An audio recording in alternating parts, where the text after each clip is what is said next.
You may notice that this is not Dr. Ken Berry. Oh, Ken. Dr. Ken has had some stuff go on at home. And if you didn't hear me announce it earlier in the workshop, he will be streaming in after lunch. He was unable to come, like live streaming in. He was unable to come in person, but he made time for us after lunch. So unless whatever's going on gets more complicated, in which case we'll do whatever we want after lunch. It'll be fun. Might be a good time to get Carrie on his property walk because he bails me out every time I change. Yeah, let's go foraging. Foraging after lunch if Dr. Berry isn't here. Anyway, so this next person is John Willis from Special Operations Equipment. If you listen to my podcast, you've heard a lot from him lately because we've been doing these Tuesday lives, which have started taking a life of their own. And the thing I'm excited about that is our communities are connecting better. And I think that's really important that we get to know each other and start working together and have more things like what happened this morning with Amy, where we enable bad behavior and make her start 9 new things to become the hub in Minnesota of the network. That was not a long enough O. So this presentation is going to be a little bit different. John doesn't tend to do a big presentation and then say thank you, and then he likes it when you ask him questions as you go, right? And that means you get to get out of John Willis, who knows a lot of things, what you most need. But you have to ask your questions or make comments. So with that, I'm handing it to John. What's my topic? Whatever you want it to be. But what was it supposed to be? Oh, self-reliance, connection, taking care of ourselves, small business or startup. Okay. Get shit done and don't give up. So entrepreneurship, whatever. I guess at the end of the day, every one of you needs to have money, right? You can't do any of the things you want to do without money. There's 2 kinds of homesteaders. There's homesteaders that stay so homestead that they have no money. They never leave the homestead and they have no idea that there's some other shit happening out in the world. And then the other extreme is that they have so much money they can literally do anything they want to do on the homestead. So you have to decide which one of those 2 you want to be. Why are you listening to me? Because I've made millions and millions of dollars. I've lost millions and millions of dollars. I have no high school. I have very little high school education. I have very little college education. But I know how to run a business, and I've run multiple businesses, and I have lost millions of dollars and made it back over and over and over. So you just have to decide what you want to do, I guess. The big thing is just action. You're not going to do anything until you do something. And most of the people that you listen to that are telling you how to do things, what you will find is that a lot of them have not done all of the things they tell you to do. You'll find all these experts on the internet, and when you meet them in person, you'll find that a lot of them haven't done any of these things. They're just repeating things that they have heard over and over. So the takeaway from that is that you can do almost anything with what you want to do, and you're still doing more than a lot of the experts that you perceive to be experts. But you won't do any of it without inaction. I don't know how many of you guys watch my content. We've got content about all kinds of stuff. We put probably 5 videos a day on YouTube. I do a video every day on live feed for 2 hours almost on YouTube. I'm on Instagram, Facebook. I'm all over the place. I don't know what to talk to you guys about. So you tell me what you want to talk about, and we'll talk about whatever that is. Hey, John, what about how we can use our community to create accountability for ourselves? That's the big, like we have SOE Do the Things, right? I got that from Bear Independent. You'll meet him at our event, Living Free in Tennessee, Self-Reliance Festival. I never want to say that. I don't know why. It doesn't come out of my mouth. Bear Independent will be there. We started doing SOE Do the Things because our live feed at 9 o'clock turned from politics and conspiracy theory to, yeah, that's all fun shit. Like we can do that. But at the end of the day, why do you know it? You know it because the cell phone is targeting you with it. Very few people, I see probably 3 people in here that actually wake up in the morning and turn the news on, right? We don't get it from the news anymore. It's from the cell phone. Is it even called a cell phone anymore, right? It's from the smart device. It's from your tracking device in your hand. And that is targeted to you. They tell you what they want you to see. They tell you a little bit of what they think you want to see. And then they show you what they're going to make money from. And it's constant fear, right? What if it really is to a degree that we need to keep you in such a state of fear that you don't have action, so we keep you on the systems, right?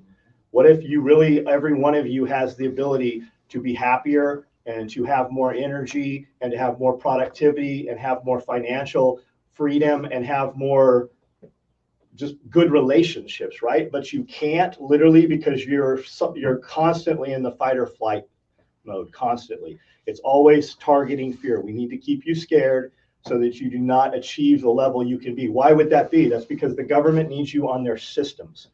I'm the biggest conspiracy dude in the world. You can throw any of those at me, but having been in federal prison, having been in a lot of local jails, I've seen the inside of that. I know how corrupt all of those systems really are, right? Because when you have more money, it's legal for a fine, right? Like Spirico says, the more money you have, you don't go to jail. Politicians' kids don't go to jail for doing the things that normal people do.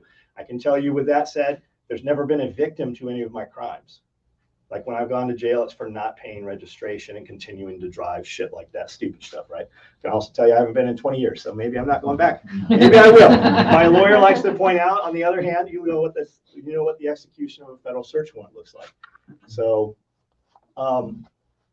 just that, right? Say you're going to do things, tell people you're going to do things. That's not going to record this lead. And then do them, right? Always do them, but always have something. Ask yourself every time, like I like to tell people, set a timer for 1 hour.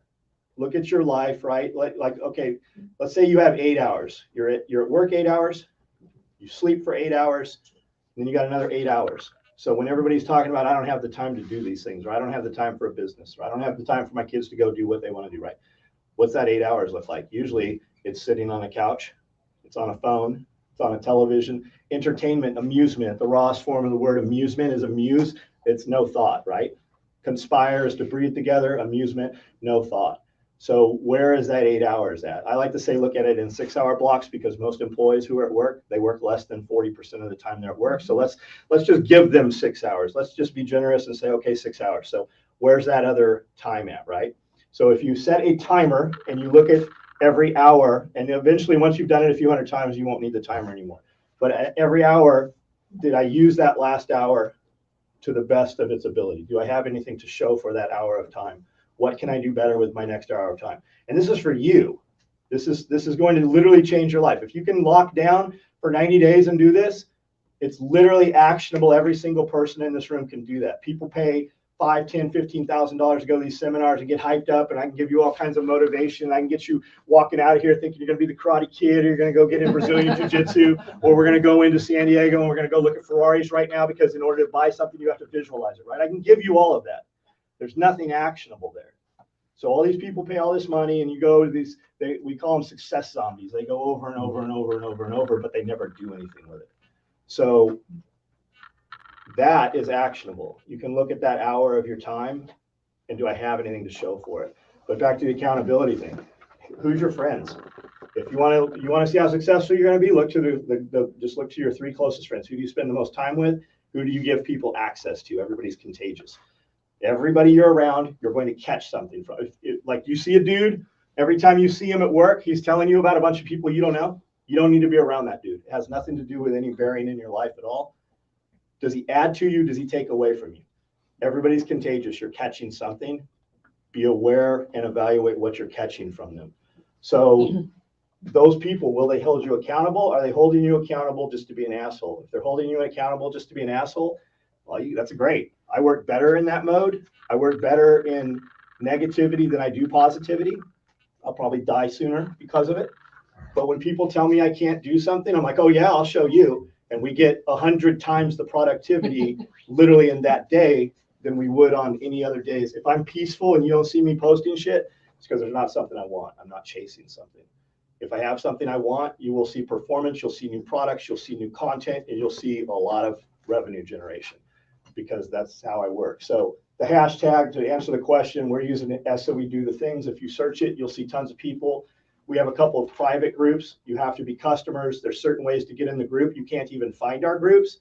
It's kind of prestigious to even be inside the groups. And then in those groups, there are people showing accountability every single day, showing motion, showing progress to whatever it was they said they wanted to do. Anything else? Okay, I'm done. All right, so something small. I've been following you for 8 years, and that accountability that you just said, that you need to stop talking about it and just fucking do it and show you're It's just doing action. it. Changed my fucking life. And that is why I am here. How? I used to be the guy that sit around and go, you know what? I'm going to do that. I'm going to do this. I'm going to do the world. I'm going to do whatever the hell I want, but I'd never do it Why? because I didn't want to do it.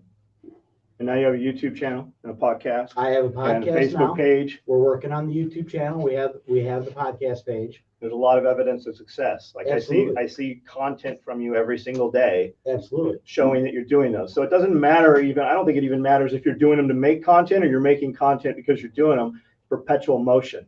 Right. It has momentum. And as long as you keep that momentum up, it will always grow and it will always become easier.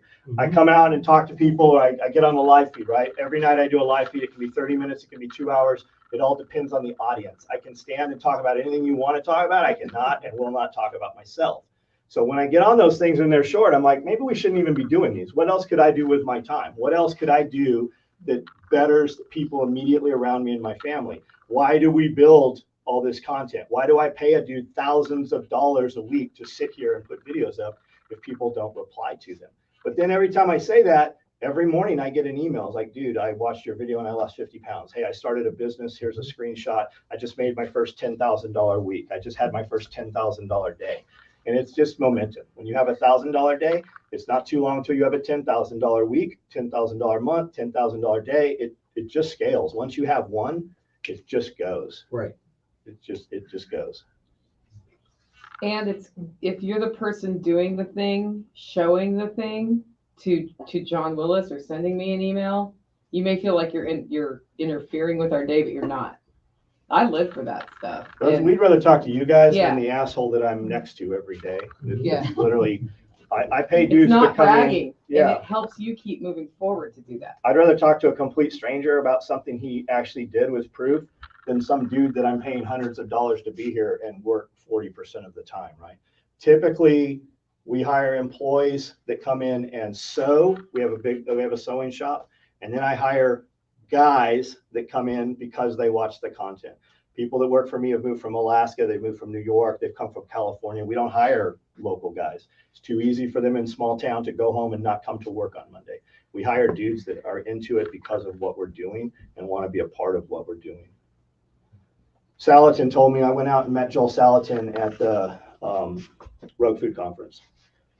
And he was outside taking notes. And I said, you're got to be the best in this space, right? You're the man. I've seen you on Rogan 7 times. You still take notes? He goes, I don't ever know what I'm going to talk about till I walk in here. I talk about whatever they need to talk about. And a lot of this space, people who do what you want to do or they know how to do what you think you want to do, they don't know that you need to know it. And you guys don't know that you need to ask the dude while he's standing there either. So Okay, tough love time. usually I just come out and yell at people. I yell. Yeah, I'd like you to yell at people. I just have say, a topic. people like, you fat shame me, or you know, whatever, right? It's always he's mean. I don't like what that dude. I don't give a fuck whether they like what I say, because usually I'm just saying it. And I make videos every morning at 4:30. You pretty much just yelling at the camera, because it's what I need to hear. I make videos I want to hear, and if one of you guys would make them, I could stop fucking getting up at 4:30 in the morning. Okay, so we have a lot of people recently sharing that they're feeling very insecure about their ability to do the thing they think they want to do, and they're telling themselves negative stories. Tough love them. Give me an example. Like what? What are we talking about? One of them's got to be sitting here. Speak up. Who is it? I really need to make more money, and I want to start this thing, but I'm afraid to start it because I'm not very good at that. What if I fail? That sort of thing. How do you assess value? How do you assess value? That was What's totally my time targeted. word? Financial. What's my time worth? Is that what you said? Yeah. What is your time worth right now? I don't know. What's the most amount of money you've ever made in an hour? In an hour, I don't know, like $10. $140. $140 an hour. So how do you make $140 an hour every hour? Right. Right? When I sit down, and this is going to sound super cool, right? The dude with all the cool cars and fuck everything he wants, right? I sit down on a sewing machine. That's what bought all the toys and lets me do literally. I don't do anything that I don't want to do anymore. Like I start every day, not with what I have to do. I start with what I'm not going to do. Like it just has become who I am. So when I sit on a sewing machine, I make $1,000 an hour consistently. I pay people to come in and sew in my sewing factory because I don't want to do it. Hit it, quit it, on to the next thing. When I buy exotic cars, when I buy expensive watches, whatever it is, it's just the chase. I'm after it. Once I have it, I don't give a shit about it. I've got watches. I have more watches than most people's house cost. I'm wearing a $600 watch, not a $60,000. I don't care once I have it. It's the chase. If I don't have the chase, I don't have the motivation. Some people will tell you, oh, you know, that's an angry man, or he's gonna, you know, he's not living to his fullest, or he doesn't know happiness. I don't know. Money buys a lot of fucking happiness. My friends are pretty fucking happy. They're not friends because of the money. They're happy because they were there when we had nothing. My wife, we split up a couple of times. We've known each other 30 years. We've been apart. We've been together. She was there when there was nothing, and she was there when I had everything. And now we have more because she helps, you know, do the things I don't want to do is really what it comes. What does a man to do? Everything I don't want to do. And I won't do it. And I'll have less money because of it. But we're together literally 24 hours a day. I'm lucky I have a building that's 16,000 square feet. I can be in my shop and not have a clue that she's there. And back and people are like, holy shit, how do you guys, he said some really mean shit. How do you, like, whatever I'm going to say to a stranger, I fucking promise I said way worse shit to her. So what is your time worth? I guess how much, I think how we look at time is different, right? Is it per hour? As an employer and a person who's run this exact same company for 35 years, I look at everything as $1 in minutes, right? So it equates. But do you have to have that money, right? Do you own your property? If you don't own your property, do you owe anything to the man, right? I spent a lot of years not paying the IRS, owed them millions of dollars because I literally believed that society was going to collapse. I was on AR15.com and PrepperNet, and like I started half of those forums. Like some of those forums you guys see today, that's my fault. I got to do that shit, right? So when Jack Spirko came out, started podcasting, I liked what he was doing, and he had a different take on it, but it didn't stick in my head until 8 years after I was listening to him. Probably I was in Tennessee already. I'd left California to escape California. I had warrants in California, stupid shit. I had come home from prison. I was out of prison. I went to Lompoc prison, went to Cal Poly, Business 101, Business 102, Managerial Accounting, took all my business classes in prison after I already had millions and millions of dollars. Like while I was gone, I had 120,000 accounts receivable if we did zero. Like if I shut the business down, that money was still coming. Bored. So took business classes, came home from prison, had 3 years of probation. The day I was off probation, we came to Tennessee, rented a house, moved here 30 days later. I moved to Tennessee to live in the middle of nowhere, almost as middle of nowhere as this in Camden, Tennessee, because tactical response was out there. And I was going to work with 2 employees. I was going to have a garden there, and we didn't have any codes or zoning. Guys still lived in sheds and were shitting in a hole in the woods. So if they could do that, I could do anything I wanted to do pretty much.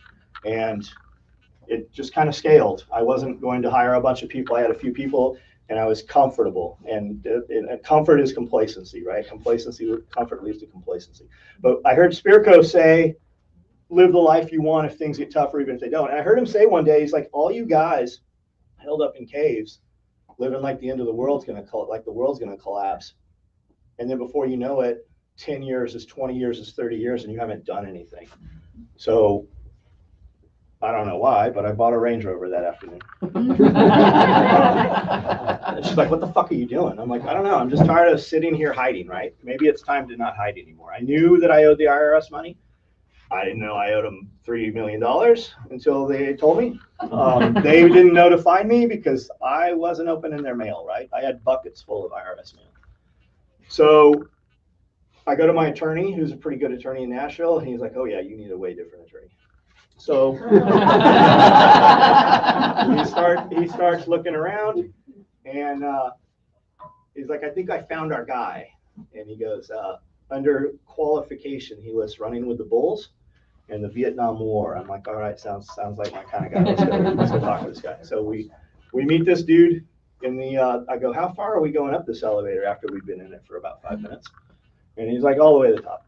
So we're looking down in the Titans stadium, and there's literally helicopters flying around like at eye level where we're having our meeting. I go, what's this going to cost? He goes, oh, he's the guy. So I said, look, man, I've been really good at making money, and I was waiting for society to collapse.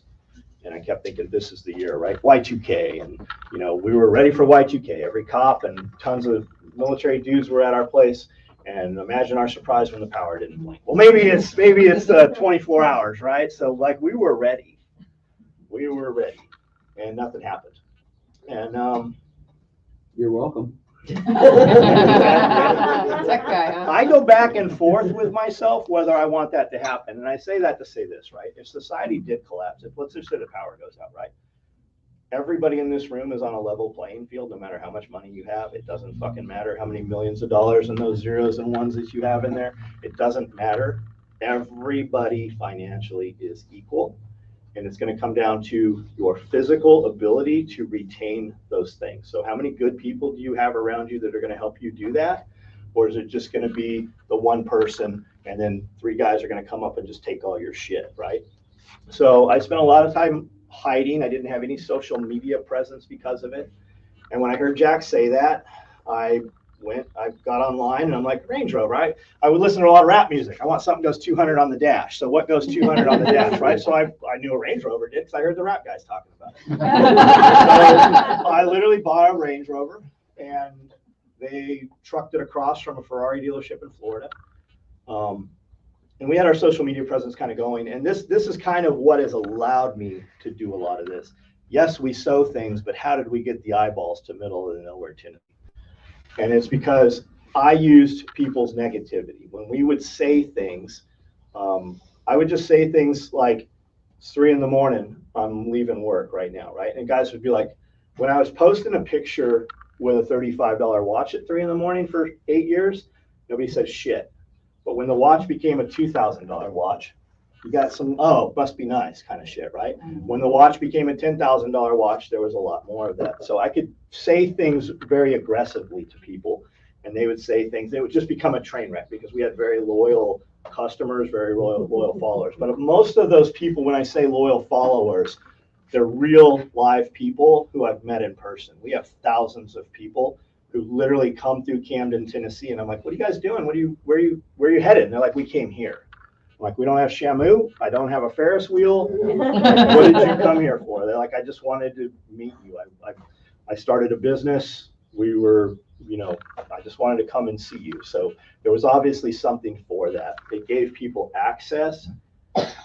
And I don't think I'm qualified to say anything I say now. Like, I look at dudes because the guys I run around with and the guys that I consider friends and look up to are so much farther beyond where I am.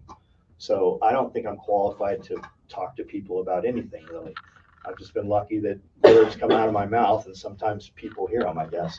And I don't stay on one topic, as I'm sure you're wondering what the fuck I'm talking about right now. Because I don't know. No, we either. want to know the end of the lawyer story. So lawyer story. So I go, look, I'm going to tell you a bunch of things, and here's a bunch of bank statements, and here's a bunch of PayPal stuff. And I got all these titles to these cars and shit. I have all this stuff. I go, but I haven't paid the IRS ever. He's like, oh. I go, this is going to sound like drugs. It's going to sound like, money laundering or something. I go, I have proof of every single thing I'm about to tell you. 2.5 hours later, he's like, yep, this sounds like drug money. He goes, we'll get back to you on this. So we walked out not even knowing if he was taking us off on it. I was a client. I said, what did this just cost? He said, $10,000. We were there about 2 hours. Mm-hmm. And he calls back about a week later. He's like, we need to have a meeting. I go, what's that going to cost? He's like, $10,000. So Bob, come to find out, Bob was an IRS agent for 30 years. His right-hand dude in his firm was an IRS agent for like 20 years. So we had all these dudes, and the dude came up to me after we were talking. He goes, you are really lucky. He goes, you're exactly the dude we like to get, and we would have gotten you for sure. He goes, you're just in their face. He's like, you're like a fucking movie, man. He goes, you are always the guys we get. So I owed, how much did I owe the IRS? $3 million. I had to pay the IRS over $20,000 a week. and I couldn't buy any shit. And the reason the eyeballs were there is because I would say really foul things or I would hurt people's feelings. But I like to say, I can put a piece of content out or to give you, I can literally talk to you for 5 minutes and give you something you can leave here and actionably change the course of your life today. But everybody likes to watch the train wreck. If I say some foul, hideous shit, I'm going to have 10,000 people over here and I'm going to have 10 people over here. It's why when you're driving down the interstate and it takes 2 hours to go and you look and grandma has a flat tire, yet nobody fucking helped her, right? It's because they want to watch the train wreck. They're looking for the carnage. So I gave them the carnage and I was able to monetize the carnage. Guy would say something horrible. Like we had death threats. I'm going to rape your children. I mean, like crazy, crazy shit. I would bring eyeballs to it. I would post the guy's name. I would post his phone number. I would post what he said. And I go, hey, tell them what you think about it. So we would literally shut people's businesses down. We'd run their rating to a 1-star rating. People it just completely changed. There was finally a punishment, right? People are too comfortable saying mean shit through the internet because they've never been slapped in the mouth. I got beat up all the time as a kid because I was a smart ass, like literally got beat up probably more than anybody in this room, but people have no fear of it anymore. There is no repercussion for your actions anymore. So there's a lot of groups like Fight Club and stuff. Like there's a lot of groups that are literally like that. Dudes who have never been in physical altercations, women, where there is a reaction to your action and there is a repercussion, positive and negative. But the IRS thing, so had to pay them. IRS dude comes into the shop. My attorney, they're there probably 6 hours. He's like, do not talk to this guy. Don't answer any of his questions. Don't say shit to him. They're there 6 hours. They come back downstairs at the shop. We've got a big 6,000 foot loft in there. And the dude walks straight to me and I look at Bob. Bob's like, he goes, I just want to shake your hand. He goes, I don't know why you didn't file. Why you didn't charge all this shot. What? I don't know why you didn't file bankruptcy. I don't know why you're trying to pay this thing off. You're the only person in my entirety of working for the IRS that's ever tried to pay this off at this level. And I just want to shake your hand. He goes, I'm glad you didn't hide any of this stuff because we literally spent the last year looking at every single thing you ever put on the internet, every photo, everything you said. He goes, I like you.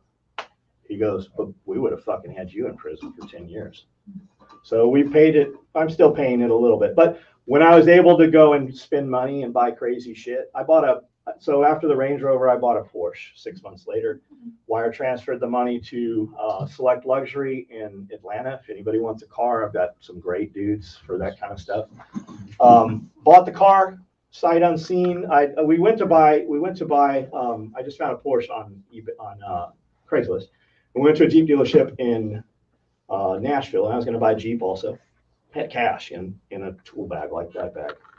And they had this Porsche, drive it. The dude's like, slow down. I'm like, bullshit. If I'm going to drive this thing if I'm buying it. And all kinds of sensors. There's smoke coming out of it.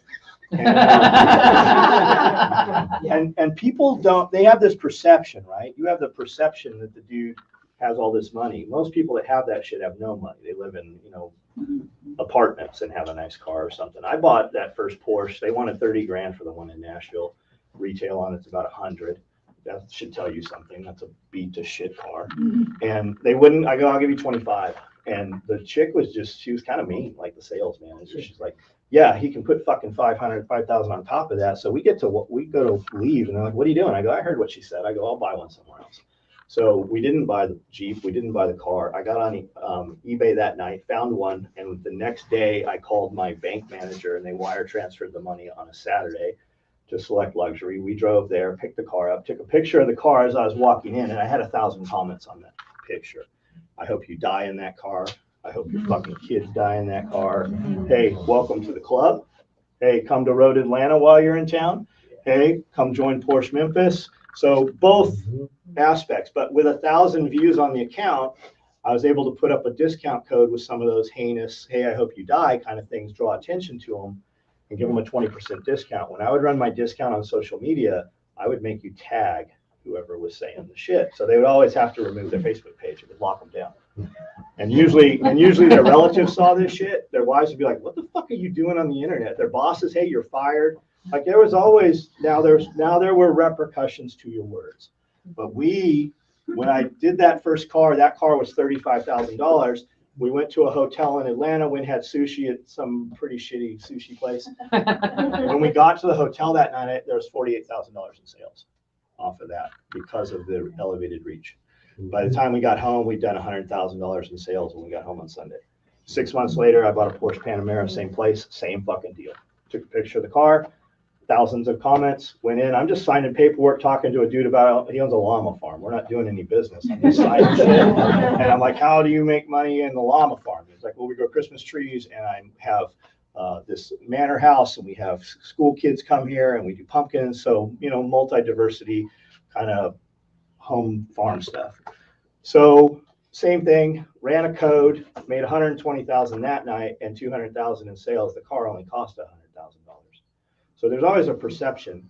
It's just you're not looking at it. The people that know what you need to know, they don't know you need to know it, and you don't know to ask them when you have access to them. And that's the biggest thing. Who do you give yourself? Who do you give access to you?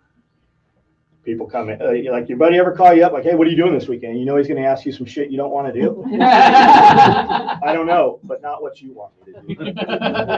I won't ever help you move. I'll send 5 guys in a truck to help you move, but I won't help you move. I don't do things I don't want to do anymore.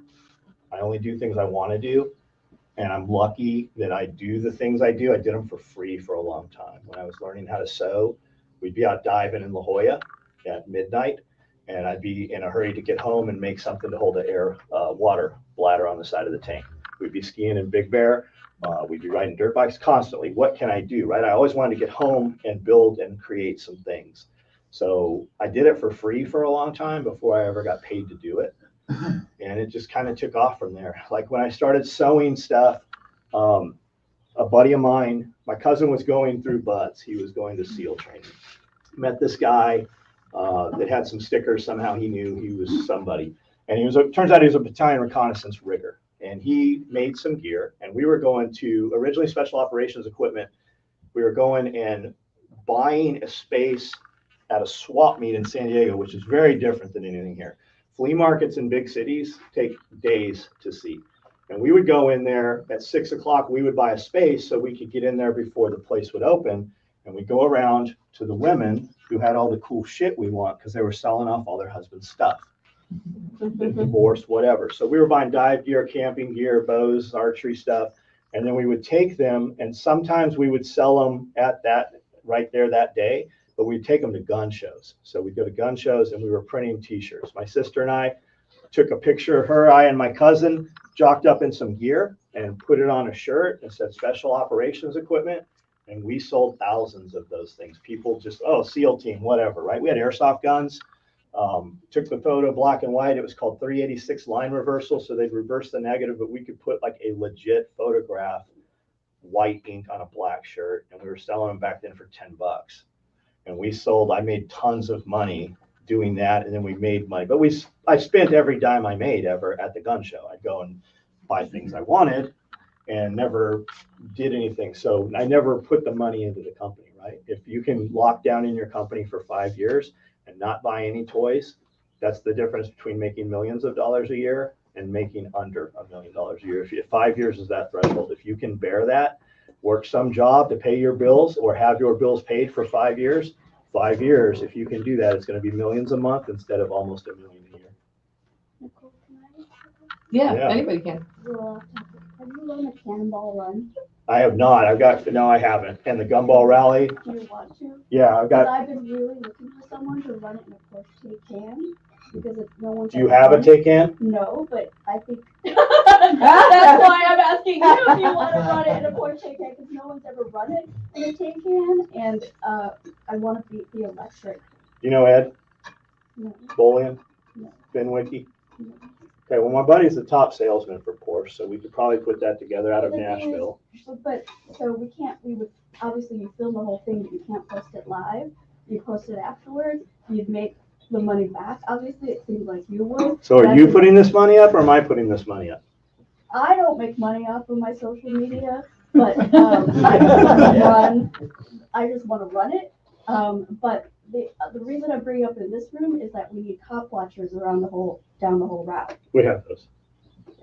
Oh, yeah, I got buddies that do all that shit. So I've been looking for like 3 years for someone to run the Cannonball Run, but specifically in that car, because it hasn't been. So I don't know if I'm the dude, but I can put you with the guy. I would love to. Okay, that's easy. See, you never know what's gonna come out. You of want one breaking of these times. the law. Breaking the law is always easier than working within the law.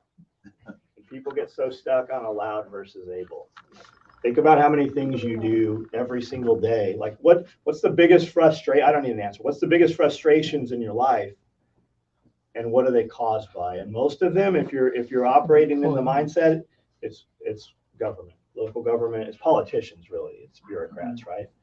Like bureaucrats are always interested in the process instead of the outcome. How many people, I want to start a business, but I can't afford a business permit. I want to start a business, but I can't have insurance. I didn't have fucking insurance on my business until, I don't know, 2 years ago. I've been in business 35 years. Lucky maybe, I don't know. I just knew that if I got a lawsuit, I could make the money in a couple weeks to pay for it. So why pay the insurance? How many of you have actually executed on insurance? I mean, it's just, we're programmed not to move. We're programmed against movement. And I know I'm saying a bunch of shit that you guys are like, why am I sitting here listening to this guy? This isn't what I came for. But if you walk away a week from now, 2 weeks, a month, it's going to click at some point, and it's going to register that you can do a lot more than you think you can do. I mean, I lived in HOA in San Diego. We had rabbits, we had chickens, we had a business. I had people pulling up left and right. I had the cops coming over, writing tickets about a trailer every couple of days. I literally had the police come and tell me that I had to move the firewood we'd cut up in the front yard that was stacked really neatly as a border and shit. So we just kept doing it. They don't really have a lot of teeth. There's not a lot of enforcement. And I guess really it's just what you're comfortable with, what area you're able to operate in. I mean, usually my audiences are a little darker than this, so. We have more hope. That's what this workshop's I don't know about. if it's hope or just willing to. Say it. Like, I'll come to your house and burn your fucking house down. You fuck with me. Like, that's literally, like, people don't realize that there are people amongst you that you touch shoulders with every day. Like, I'll never do anything to somebody who hasn't done something to me, but I mean, there are people out there that will really, and they'll end it quickly and you won't know what happened to them. And the only thing holding society together right now is the perception that there might be a repercussion to something that they do, right? That literally every single day, whether you realize it or not, there are people that literally kill people for no reason. Literally within 2-3 blocks of where you roam every single day. People have no idea how heinous and insidious that is. There's kitty prostitution happening right out here at the interstate at the hotel. People don't want to see that. They don't want to look at it. It's definitely there, 100%. Saw it last night. It's just what you're able to maneuver in. And when you realize that the world is not how you perceive it to be, right? A lot of people, well, don't worry about that. Let's just always focus on positive. That's awesome. Until something happens in society. You saw all these cities burned down a couple of years ago. You know why Nashville didn't have a bunch of cities burned down? They tried to, because they killed a bunch of fucking people in Nashville. You guys didn't hear that. Wasn't on the news. Wasn't there. I was on a video with a dude. I go, who's shooting? They were killing a bunch of people in Nashville because Tennessee isn't going to do that shit, right? Mm-hmm. You need to have those ideas in your head, though. If this, then that. When the dude comes through your door, are you calling 911 or are you handling it yourself? Are you trained to handle it? Have you done it over 3,000 times? Can you bring that gun out of concealment wherever you're at without having to stop and think about it? What's your spouse going to do, right? Is she getting the kids? Is she like, there's a whole conversation to be had that people don't want to have. And it applies to everything in your life. It is really all about mindset, though, to your point earlier about, people busy worrying about what they can't do because I've never spoken with you before. Most of the people in this room know that I'm blind, and that changes your, from your earliest upbringings. It's not, well, you can't do that because you're blind. It's how can I do that differently to to complete the same task. And a lot of times there might be some pretty serious logistics that you have to overcome, but you just have to be willing to be open-minded and creative and willing to at least try. So with that being said, if you want to teach me to run one of your sewing machines for the lulz on social media, I'd be happy to. Sharp than That's I, a- and that's she a- learns faster than anybody. It sounds a hell of a lot less scary than all these people who keep trying to get me to drive their cars. Wait, do you have a gun permit? I do. So it's just mindset, right? It's not I can't afford this, it's how can I afford this? Yes. How many times, I'm sure everybody's been to some fundraiser, foundation, right? I'm lucky to say that I'm friends with a lot of those dudes. How many people get shot in the finger and die out of shock, or get shot, someplace, small caliber round, and literally just die? Oh, I'm dead, I'm going to die. How many guys know people missing limbs who've come back from Iraq or Afghanistan who have done 5, 6, 7 deployments? I know guys that have been blown up on 3 separate deployments, missing a leg and an arm, still with the SEAL teams. Still. It's just mindset. It's how can we accomplish the mission? What is the mission? And how do we accomplish the mission? That's it. That's all there is. There's nothing, there's a lot of bullshit in between, but there's no, when we go to other countries and do things we're not supposed to do, we don't worry about legalities and regulations. So why are we worried about regulations from somebody who has no teeth, who you've never met, who will probably never show up? And it's harder for them to show up if you have a gate. Yes. Yeah. Spoken by the person who has no gate. So we had I've lived in Camden for 12 years probably. My logo for my company says made in the motherfucking USA. It goes on over 20,000 pieces of gear that go out of my shop every single month. I sell over $10,000 in merchandise that is nothing other than a shirt, hat, or sticker that says made in the motherfucking USA. And we had a sign out front, and it had been there for about 6 months, and somebody realized it was there. You have to slow down to about 20 miles an hour on a 55-mile-an-hour road to be able to see it. And he started coming around and stalking all this shit on the internet, and that my grandkids and my children, his daughter's a porn star. So I'm not real too concerned about his grandkids. And you had to trespass to take the photo that you took from my property. And it turned into a big shit show. And I go, look, man, I'm out of city limits. I don't have a sign code. I don't have anything. You can't do shit. But if you do pursue this, I go, I'll put up a 60-foot sign that blinks. And if I put it up 80 feet and put a beacon on top, you can see it from the city. I go, I'll make sure you see it. I go, not only that, and it kept going. And I had Barry Sign Company come out and they go, yeah, we can't do this. You need so-and-so. So we had the company out of Dixon come out, and I go, okay, $120,000 for this sign.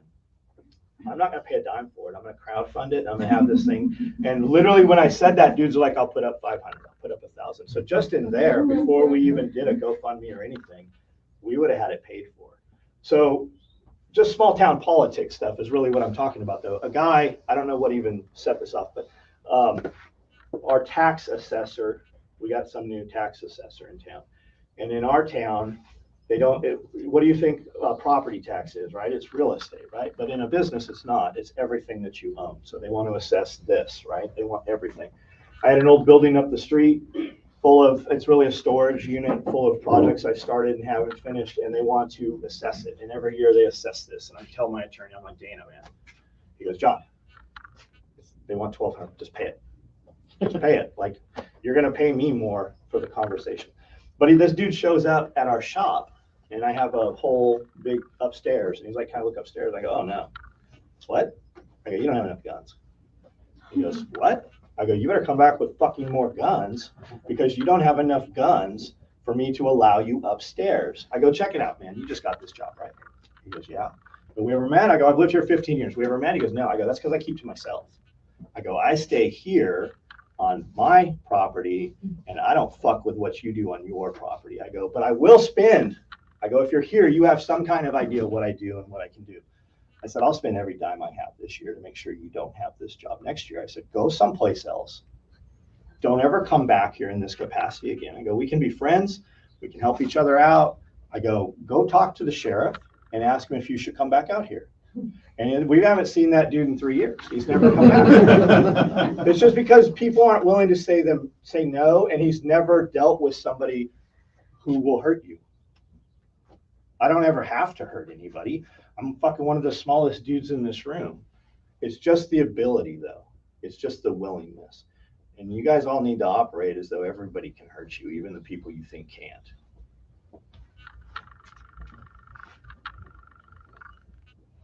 What else, guys? I got a positive one for you. So I learned from Jack to tell a story. I've been to your shop a handful of times. Every time I go there, I buy shit, you give me shit. So I took those two things together. How do you like that stiletto in your pocket? Yeah, I love the stiletto. She asked me if we could get, if she wanted it. I go, well, do you like that flashlight? She goes, yeah, you gave me this bullshit light because you didn't give me another stiletto. Yeah, I love the stiletto. This stiletto has quite a story with it. I never would have bought this light because it's rechargeable. And I am of the belief, as the survivalist, we just call it survivalist. Like prepper's the clean word now, survivalist is the bad word. But I actually saw Rambo and Red Dawn in the movie theater. I carried a M1 carbine to school with me for the next 2 years every day in my friend's truck. And my science teacher knew we had loaded carbine magazines in my pockets, and school was different then. And I was in San Diego. I wasn't out here in the middle of nowhere. So I guess allowed versus able. But I always thought you should be able to take the lights out of these, right? We go in a lot of abandoned buildings and a lot of places you're not supposed to go and get really cool photos because people are scared to do things they're told they can't do. And a guy walked in and he's like, I go, how do you like that light? He goes, I don't really like it. I just went through some combatives courses and I don't like the back button on this thing. He goes, here, you can have it. I go, really? He goes, yeah, but let me tell you a cool story about that light. He goes, I'm a paramedic. And he goes, we showed up on a scene, a 911 call, where a dude cut his hand off with a circular saw. And I go, wait a minute. What is that? What do we paint me a picture? He's like, the hand is on the ground over here and the dude is over here. And I go, how do you, like, I can see accidentally cutting yourself. I saw an arm get cut off with a bandsaw, but a circular saw, like, some dedication. Yeah. So he goes, okay, so we load the dude up and we got the hand. And he's like, fuck, we can't walk in. We're about to walk past all these glass. And I've got this hand in a fucking Ziploc bag. He's like, I know. He's like, I got an SUV grocery bag. So they walk it in. And that's that dude. That's how I met that dude. He gave me this light in my pocket right now that I use every single day. Literally every day. And I got a cool guy cut a hand off story. And in the grocery bag. So there's like 4 or 5 of you I've done that to. Like I carry cool guy shit in my pockets just for that. Yeah, we always give more value. Whatever you think you're getting, we give you a little. We actually give you what you give us. So if you're an asshole, I'm going to be 100 times more of an asshole. If you're super cool to us, we're going to be at least 10 times cooler. I have more meanness than I do niceness, I guess. Just everybody's got a story. Everybody has something. You're going to catch something from every single person you come in contact with. So make sure that you want what you're about to catch. And everybody also has something they can add to you, but you don't know that they know it, and they don't know that you need to know it. And most of the time, there's not a right or wrong way. There's just a way. Like, any of you guys have rabbits? Any of you in these like rabbit groups or these chicken groups on Facebook? Hell no. Holy shit. You can't have 2 rabbits in that cage. You can't keep rabbits on that. You got to suspend rabbits. You got to have rabbits on the ground. Oh no, right? If all these ways were the wrong ways, how do we have rabbits today? Why aren't they extinct, right? Our grandma had them, our grandparents had them. Yeah. Just do things, right? Stop asking. Anybody have a freeze dryer? Anybody can. Those are the fucking worst. You're gonna kill something. Harvest right, retired at 40, dude's awesome. Yeah. The group, Yeah. holy shit. Canning, Rebel Canners, great Facebook group, holy shit. You can't do that. Grandma did it. You guys, anybody have a Canning, a blue book? Like, Yeah. they've changed a lot. You Yeah. have one from 30 years ago, Yeah. 50 years, holy shit. We're here. And what they didn't kill us, right? I grew up thinking that pressure canning was a bomb, right? Because my mom said it. My mom never canned. My grandma canned all the time, and it didn't kill us. So what were you going to ask, man? I just wanted to tell you in person, I appreciate your videos in the evening where you're doing stuff. And every time I see it, if there's something that I've been putting off, you know, because I didn't want to go do it, but it needs to be done, I'm like, oh yeah, I'm going to go do the thing. It's actionable execution, right? Why do I do a video at 9 o'clock? Because nobody else does. Everybody does their live videos during the day. I'm working during the day. I'm working at night. When somebody shows up in town, a friend shows up, and I give them an hour of my time, right? When I spend an hour at noon or 4 o'clock or 5 o'clock in the day, I don't stop at 10 o'clock. I stop at 11 o'clock. I still do all the things I was going to do that day. Those animals, Needy likes to say heartbeats on your property, right? Needy Bally, heartbeats. I have 1,000 heartbeats on my property. They don't care if it's raining. They don't care if it's cold. They don't care if I drank too much the night before. They don't care. It has to still be done. And it's just do something, right? That's why when I sign off, I'm like, look, that's probably the most important part of the whole 2-hour video we do every night. I walk around my factory because it's accountability. It shows that, number one, at 9 o'clock at night, I'm still there. And it shows that we U.S. manufacture. You see so many places talking about U.S. manufacturing, especially in my industry, I guess, that we operate within. And they talk U.S. manufacturing. You never see a sewing machine. You never see machines running. You never see employees because they're full of shit. They don't manufacture in the United States. They put a tag or a laser logo on that says made in the USA. We show that and we ship. We put $960,000 to our post office this year already, shipping from U.S. manufacturing around the United States. So it's just doing the things. And when I sign off, that's what we always tell guys. Look, when you get off of here, ask yourself, are you gaining from this or are you losing? Because if you're not gaining, you're losing, right? You're being programmed to. It's changing the course of your day by what they show you. So be aware with what you're watching. Is it adding to you or is it taking from you? Because all you hear all the time, every single person through the day, sometimes somebody comes up and inserts themselves into a conversation. I want to do this. I want to have this. I want to go here, right? But then they give you 100 reasons why they can't because they don't want to. They just. Whenever I had that, I've got YouTube Premium, so I could turn the phone off, stick it on my case, and I go do. Yep. Podcasts, and just listen. Audiobooks are great for that, and you can just action while you're listening, right? If I need to move quicker, I listen to music, especially during workout. Listen to faster music. Yeah, faster music, aggressive music. Yeah, it raises your heartbeat. Yep. And be aware too, like a lot of, especially in the prepping community, I see tons of this nonsense. I've got $15 to spend. What should I buy? You should probably figure out how to make 30, 60, 120. But people do that for the same reason we shop, right? And it's not just girls. Girls buying shoes and purses. I have more shoes than she has. He does. It's because it's like having sex, right? It releases endorphins and you feel good when you spend that money. It's a destination. We're going to go here. We're going to collect these things. We're going to bring them back. And we're never going to look at them again. We're never going to use them, and they're not ever going to be of benefit most of the time. I feel good when I get things done, though. Yeah, and that's I think for me it's the same endorphins. And guys on social media only show you. Guys are like, man, you get up at 4:30 every morning and you go to bed at 12:30. I go, I only show you what I want you to see. Yeah. There are Saturdays when I sleep till 4. So, but having that accountability, and that's part of the accountability, right? I know that when I get on there tonight, dudes are going to be like, what did you do today? Well, here's like, I've already got the photos ready, right?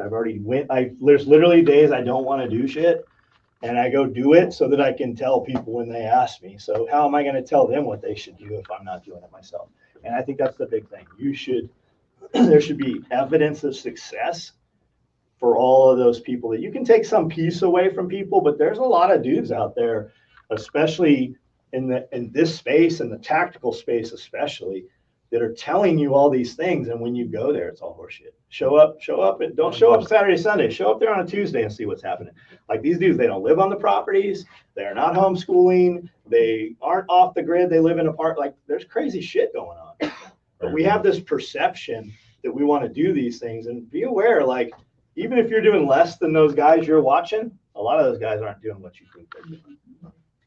And that's why when you try to do it the way they tell you to, and it fails miserably because it never works to begin with. Mhm. Yeah, They never actually do it. They're just telling you what they think will work. yeah.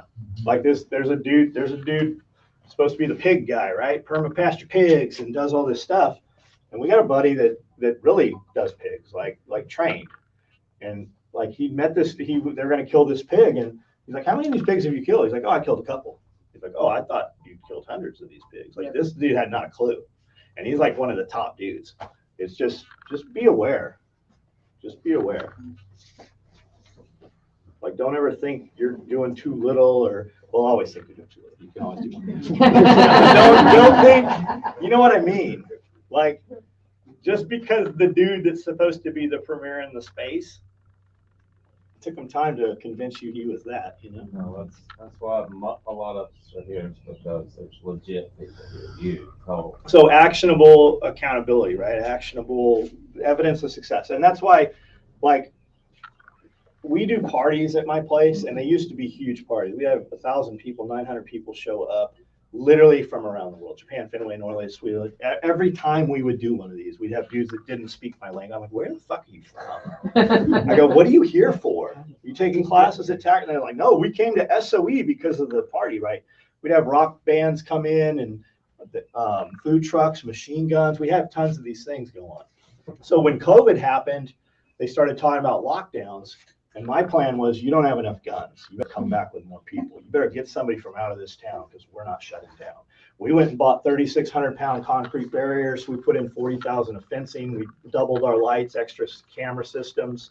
We did a ton of shit, but we didn't ever shut down. We immediately started making masks in case anybody came and said you're non-essential. We were making masks. We sold 20,000 masks, At least. shipping them all over the world. I got 2 of them. So, I got 2 of them. So that was our plan all along. Was no, we're not going to do that. But we wanted to do a couple get-togethers and stuff.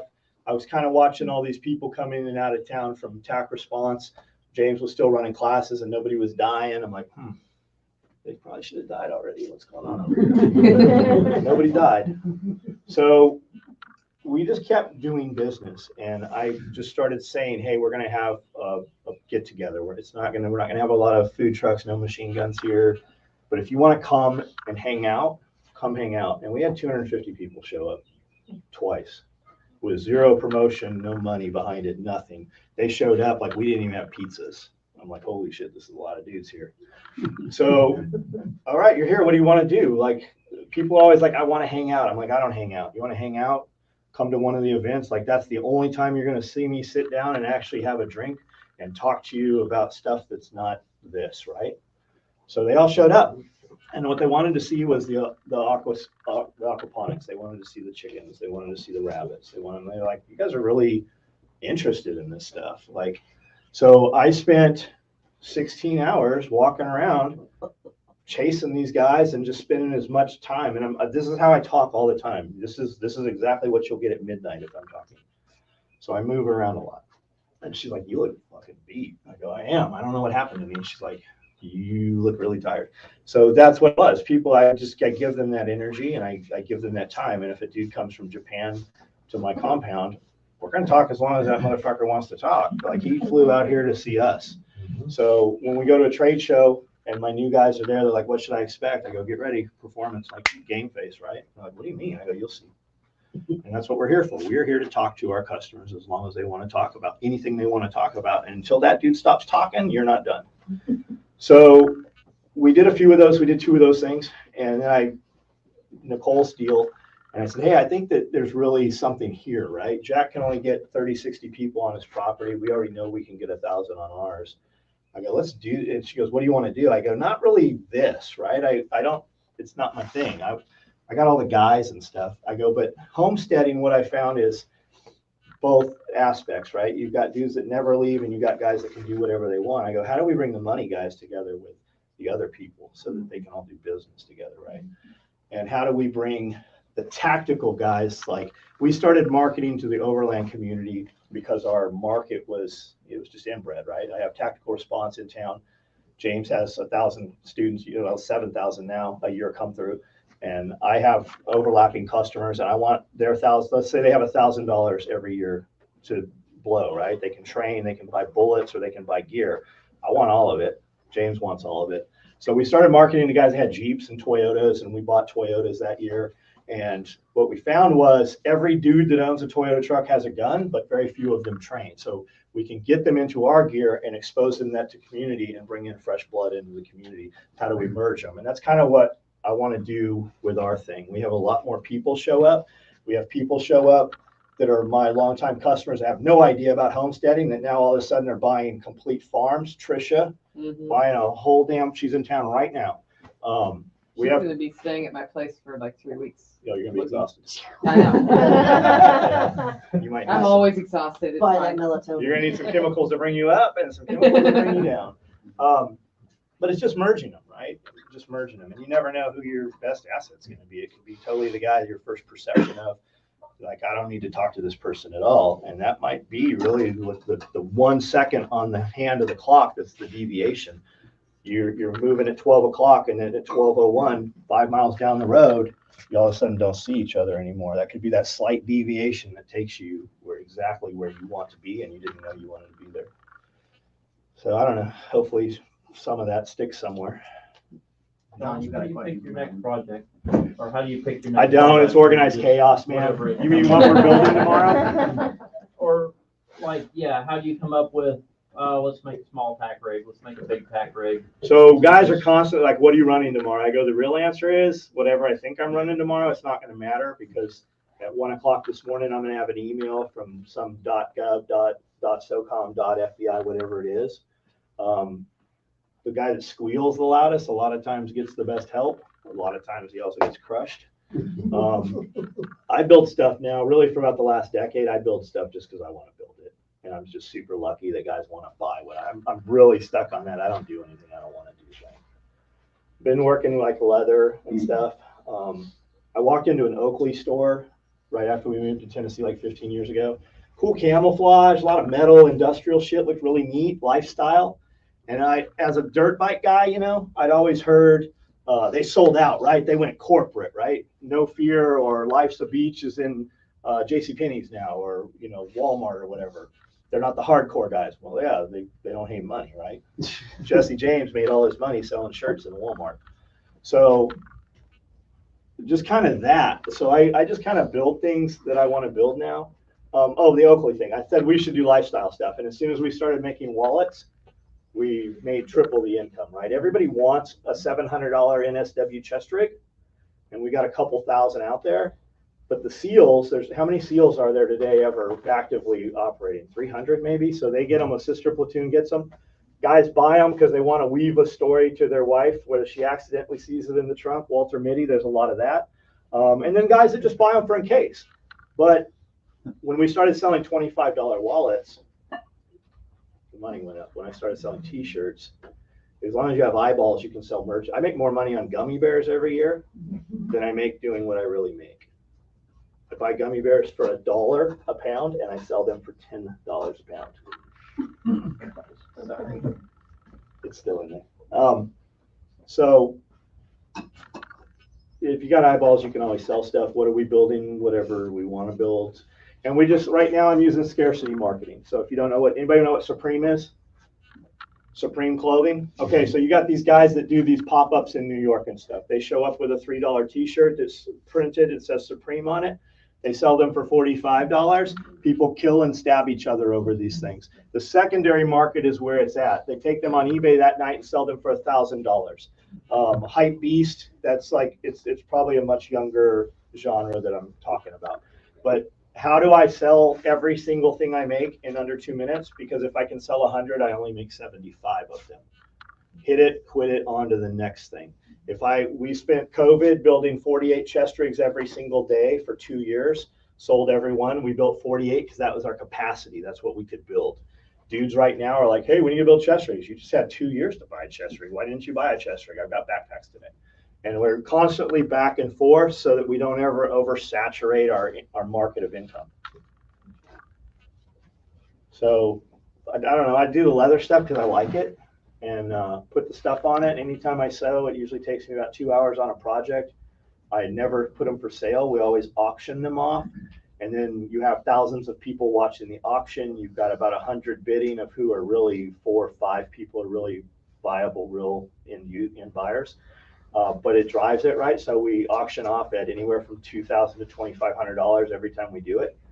And then the guys that see that happen are like, oh, I better buy this rig when it's $100 as soon as he drops it. Leads into the next question, how do you set your pricing? Whatever you're comfortable with, if you're comfortable with your prices, you're not charging enough. I want to be, and my thing all along is, I'm not Ford. I'm not trying to put a car in every driveway. I'm Ferrari. If I want you to buy my shit, I'll call you and invite you to buy my stuff. Now I got that from my buddy Horton. He makes a few hundred knives a year. He sells them for 500. Guys resell them for 2,000, 3,000. Oh man, if I want you to buy my knife, I'll call you and tell you you can buy my knife. Ding dong, dizzle. Like he talks like that. He really does. And he said something a long time ago. He's like, and he always sounds, he's like Boomhauer from. Oh man, I'm a knife maker and I wear, a pair of pants that cost $15 and a shirt that a friend gave me. And I wear a really expensive watch so that other dudes with really expensive watches will buy my shit. And he said that part like not in Horton voice. I said, God must have wanted me to hear that clearly. And it just stuck and it worked. When we started doing that, other dudes came. Like I made a video with a watch. I bought I went to buy a watch at Audemars in Las Vegas. $75,000 is what it cost.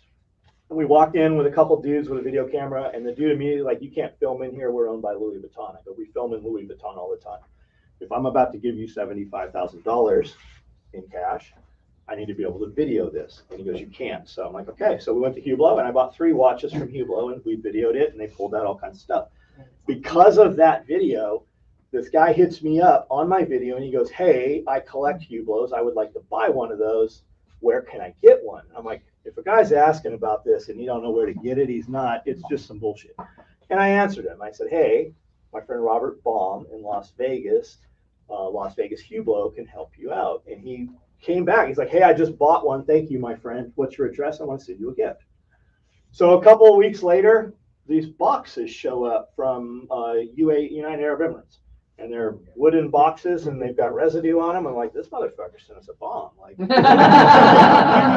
you take these out and open them. Well, he sent me a couple 7 Fridays watches. So we became friends, and that dude does over $100,000 every year with my company buying our merchandise. Turns out he's a prince in Saudi Arabia. His father's the minister of defense for Saudi Arabia. But you never know who you're going to meet. And you never know, like when we do knives and we put them up and I sell them, they start at $2,000. The run, there's 24 pieces, it's $45,000 is what it costs. I can't put them up all at once because he will buy them all. He'll buy every one of them. Whoa. So we just kind of build stuff that we want to, and I oftentimes question, like when guys are like, hey, what should I do? I question if I could do this all over again from zero without having the history, right? When I came home from prison, it was almost seamless. Like I was in Lompoc for 22 months, came home, hit the ground. I did $1 million in sales, $900-some thousand the first year I was home on probation in Mom's garage. And I questioned it without the history, could I do that, right? Without people knowing. But then, I mean, we've started over kind of from there and went forward and made, so I don't know if I'm always the guy to give business advice. The other thing is you put in the work. Yeah. I mean, somebody told me a long time ago, in business, you have to have one of 2 things, and it's like the scales of justice, right? You have to have money or you have to have knowledge. And I think you can replace either one of those with work. Just the sheer will not to quit, right? How many people have been told, hey, you've got 2 years to live? And some of them go home and they live 2 years.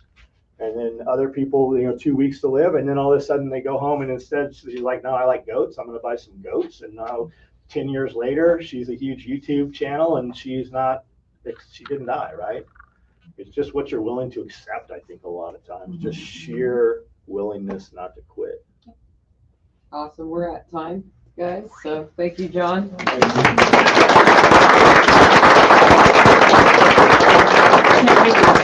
Okay, so it's Lunch is next down at Taj Mahal. Brian, I need to talk to you before you're in trouble. Is Johnny here?